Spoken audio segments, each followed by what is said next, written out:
Hi, this is Stuart, and we're back with another video, this time on modern continuous integration and continuous deployment, all part of our series on 12th factor practices.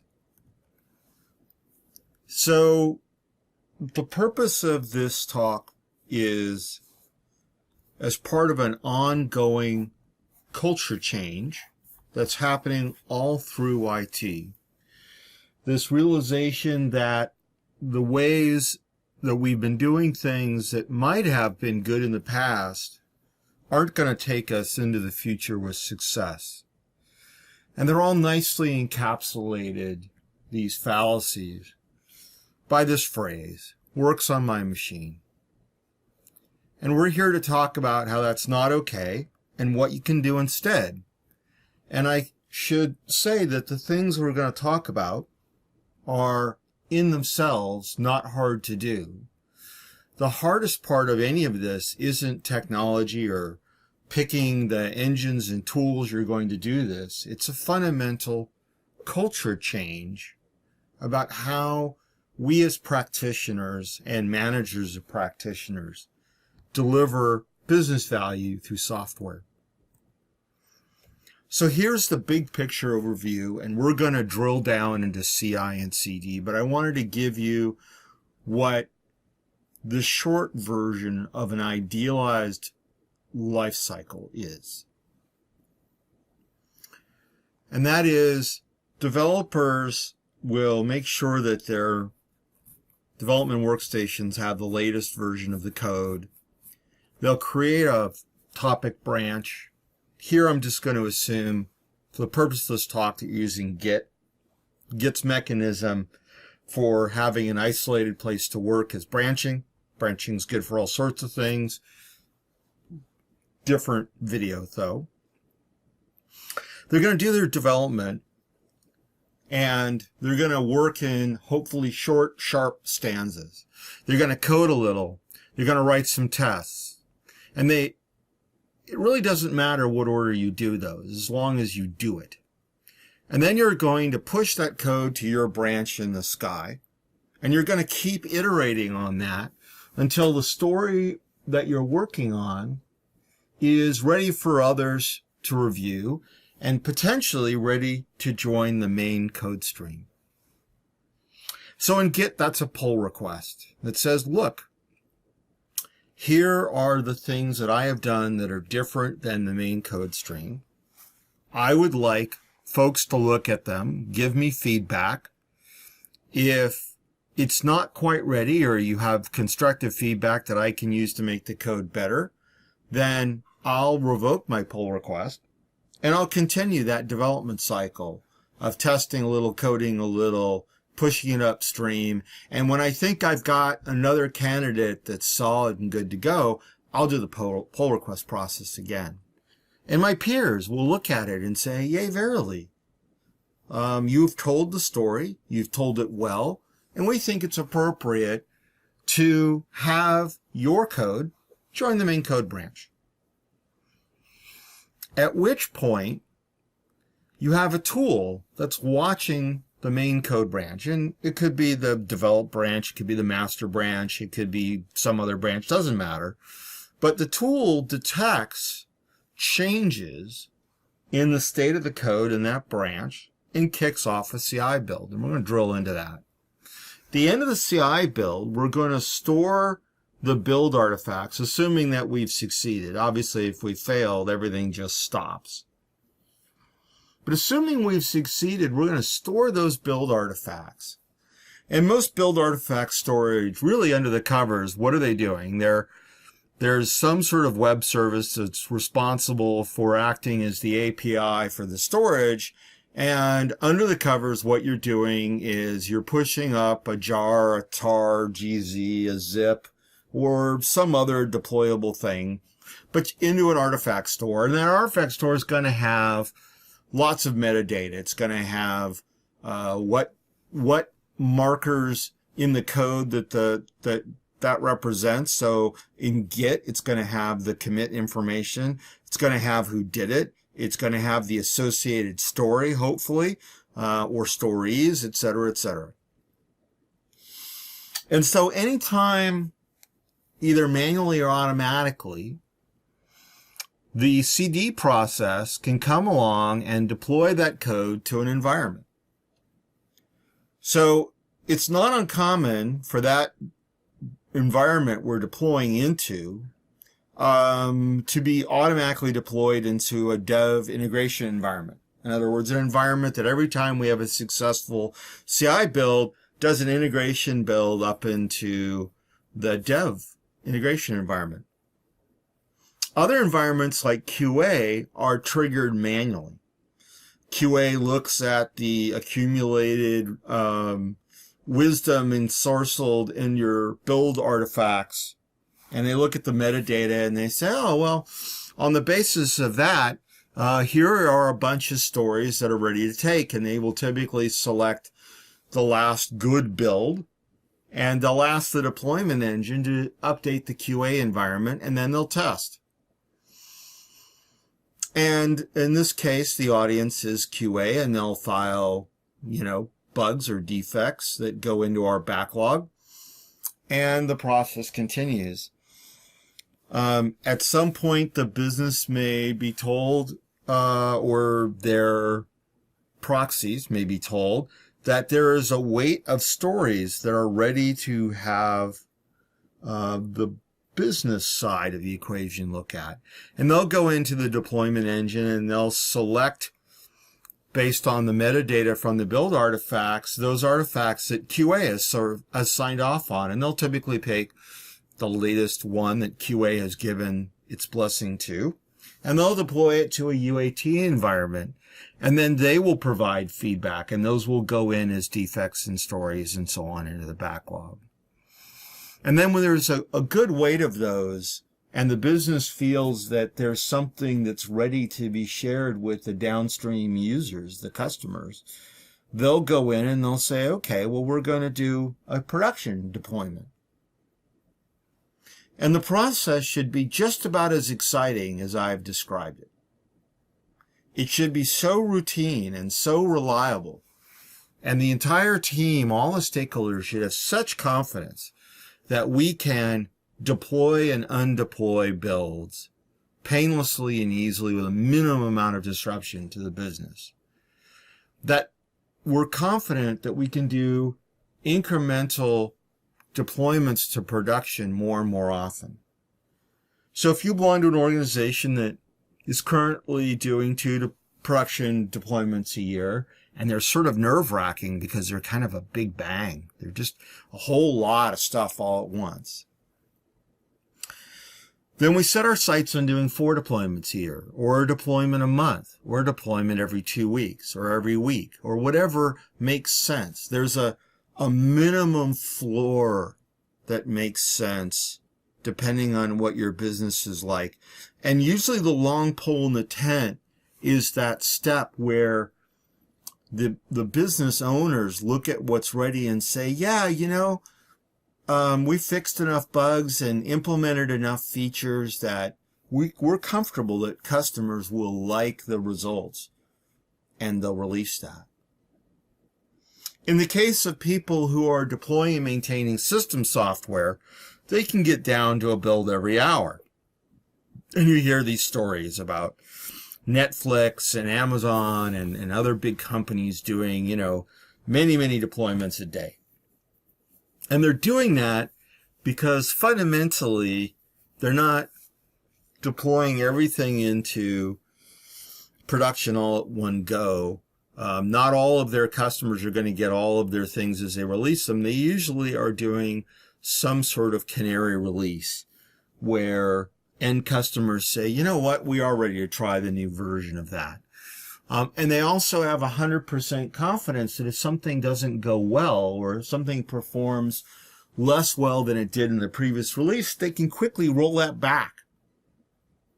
And a lot of times, because they have really great monitoring programs with synthetic transactions and so on, and I refer you to my other videos, they're so confident in that, they don't even tell customers they're putting out a release. It just is. But that's not the scenario for most of us who are developing business software for use by business users. And so your organization has to find a sustainable chaos with a goal of getting to sustainable engineering, sustained engineering, e.g., that we can deploy anytime the business feels there's a bolus of features and bugs that are fixed that they want to share and have users use at whatever cadence is the least stressful for your organization. Because it turns out that stressful deployments cost money. People put in extraordinary hours. They have lots of meetings about how are we going to back this out or whatever. And the smaller your changes are, the lower the risk is. And so the lower the risk is, probably the more willing you are to do deployments more often. And that makes the deployment process more comfortable. And that leads to more success and less stress. So let's drill into CI and CD, which is why we're here, and talk about the benefits of a modern CI/CD pipeline. Now, I'm not going to talk about specific tools. There are a plethora of excellent tools. And depending on your shop and your technology, you might want to use Azure DevOps or Jenkins or TeamCity or whatever. The tooling is far less important than the process I'm going to talk about and the benefits that you want to see coming out of it. So if we're going to make this cultural change, we have to find a way to metricize it. Because as Deming famously quoted, you cannot manage what you don't measure. And so we want to understand what the benefits are, and we want to understand how to measure those things. So we want a repeatable process. We want to inject risk management tools and processes, and we'll get to those. We want to be able to expose metrics that talk about project velocity and quality. And frankly, quality is just another word for managed risk. And so we care about passing and failing builds and code coverage and deployment failures. And we want to be able to make an assessment as managers of people about the individual contributor value. And that gives us an opportunity to identify areas where team members would benefit from guidance or training.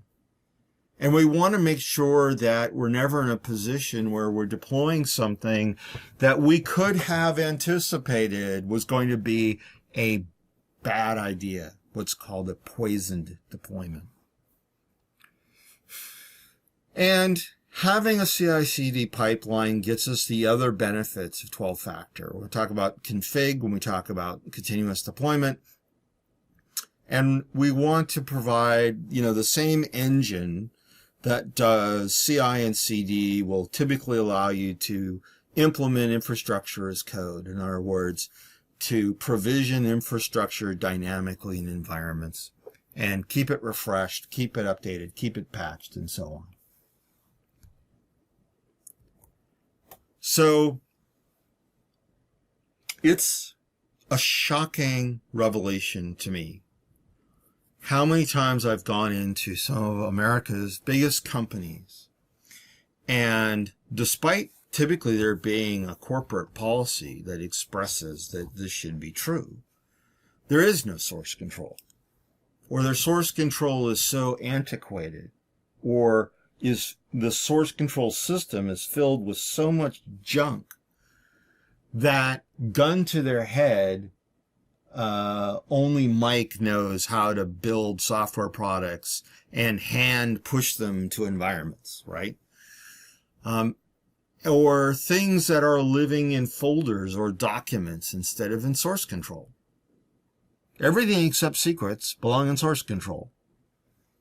And by the way, if your organization has not adopted Git, and for the record, every single significant software organization you have any respect for at all out in the real world uses Git. Linus Torvalds is a genius. Grumpy, yes. Genius, definitely. And Git is simply superior to other source control systems in many, many ways. So if you haven't adopted Git, particularly if you're on something a lot older, you should stop and reconsider that.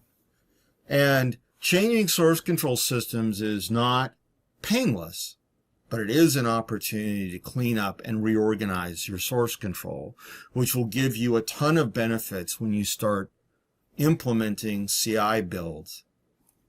And it will also make it easier for you to onboard new developers and to maintain the source code you already have, right? Time beating down technical debt, things that keep you from being successful, is a good investment up to a point. And that point is nicely expressed by the Pareto rule, right? Do the first 80 to get 80% of the benefits, because the next 20 will cost you another 80. So here is a perfect CI build. Typically, as we said, it's triggered by a change to a branch in source control.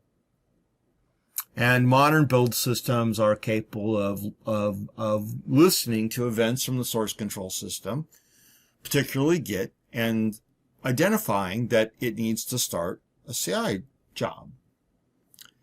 So this is called the build W, and really it applies to any technology, whether there's technically a former compilation step or not. So it works for compiled languages like Go and C#, but it also works for JavaScript and Python and things that aren't necessarily compiled. So in the build step, right after we've pulled the source that we want to build, in the build step, we're running whatever the appropriate tool chain is to see if the source can be made into something that will run. And if that step fails, we can pretty much stop right where we're at. So for languages that compiles and links, if the compiling or linking fail, then that's bad. And we should probably do something about that. The build should fail. We should do, in all languages, some sort of static code analysis, sometimes called linting. Looking for anti-practices in the code or things that will cause problems at runtime. We should run some security scan. Now, for some source bases, the time it takes to run a really good comprehensive security scan based on the tooling that you have available can exceed the time available. And so typically in step 4, if we don't have bandwidth to run it in line, what we do is we queue up a security build at the end of this build process. But we should at least consider whether or not we can integrate even a minimal security scan as part of our perfect CI build. And if we can do something minimal and then also have a more comprehensive scan later, then that's okay. We want to be able to have some automated tests that run. Ideally, in the CI universe, those will not require a lot of configuration or setup or testing the fundamental business logic. We want to implement semantic versioning. I have a video on that, so that we're, forcibly updating our third digit, our build or patch digit. And that all of the artifacts, including the source code and source control, are marked with that version. And then typically there's some sort of a packaging step. For .NET, we would call .NET publish. For some languages, we would call pack. It doesn't matter what it is, because what you're trying to do is make a directory tree that can be deployed. And if it were deployed, contains everything we need to run our software. And then typically, like I said, we take the output of the packaging step and we tar it or zip it or jar it or war it, it doesn't matter. But it gets turned into one file. And that's stored along with all the metadata that we collected along the W into the build artifact. And at the end of it, we have a report, right? It's good to have a report about what happened. And, you know, you can drill down into that and look at some logs, and a lot of these build systems produce beautiful metrics and keep score about who the developer is who did the work. And how do we know that? Because Git tells us who committed the code that we're building into source control. And so that's where metrics become visible in the build step. Anti-pattern. If you have a build per environment, something is horribly wrong. And the number one driver for that is that you've broken 12-factor rule number 3. Configuration does not go with code. Configuration goes with the environment. More about that later. So in an idealized deployment scenario, we have our build artifact store down at the bottom. And in our deployment build, we say we would like to build artifact XYZ-12/7. And we want to deploy it to environment foo. So we're specifying 2 things. What environment we want to deploy it to, and what of the many build artifacts available to us for a particular product we want to deploy. And as part of that deployment, we're going to do whatever we need to do to set up the host that will host our running application.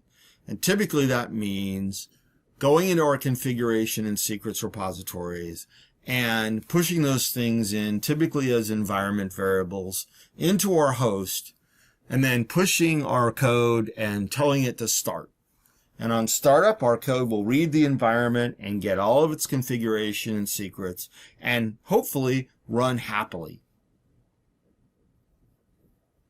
If you're really a seriously advanced shop, you can do something, one more step, and that is not shown on the diagram, but that is you can run something called deployment verification tests or integration tests.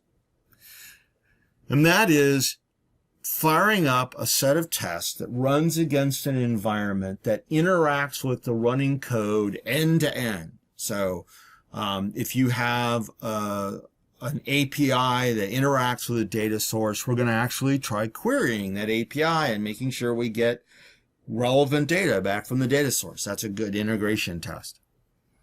And you can have tests that exercise the UI, and you can have tests that exercise security, and you can have tests that exercise all sorts of things. And you can also let loose automated security and penetration test scanners on the deployed code and let them tell you about stuff that's going to keep you up at night. And you can do these in the lower environments so you don't find them out in production on the front page of the San Jose Mercury News, which is not a good way to wake up in the morning, trust me. So, final thoughts. Configuration and code, secrets and source control, deployments you can't repeat or undo is a big nope. And if any of these apply to you, just know we're here to help. Thank you for your kind attention.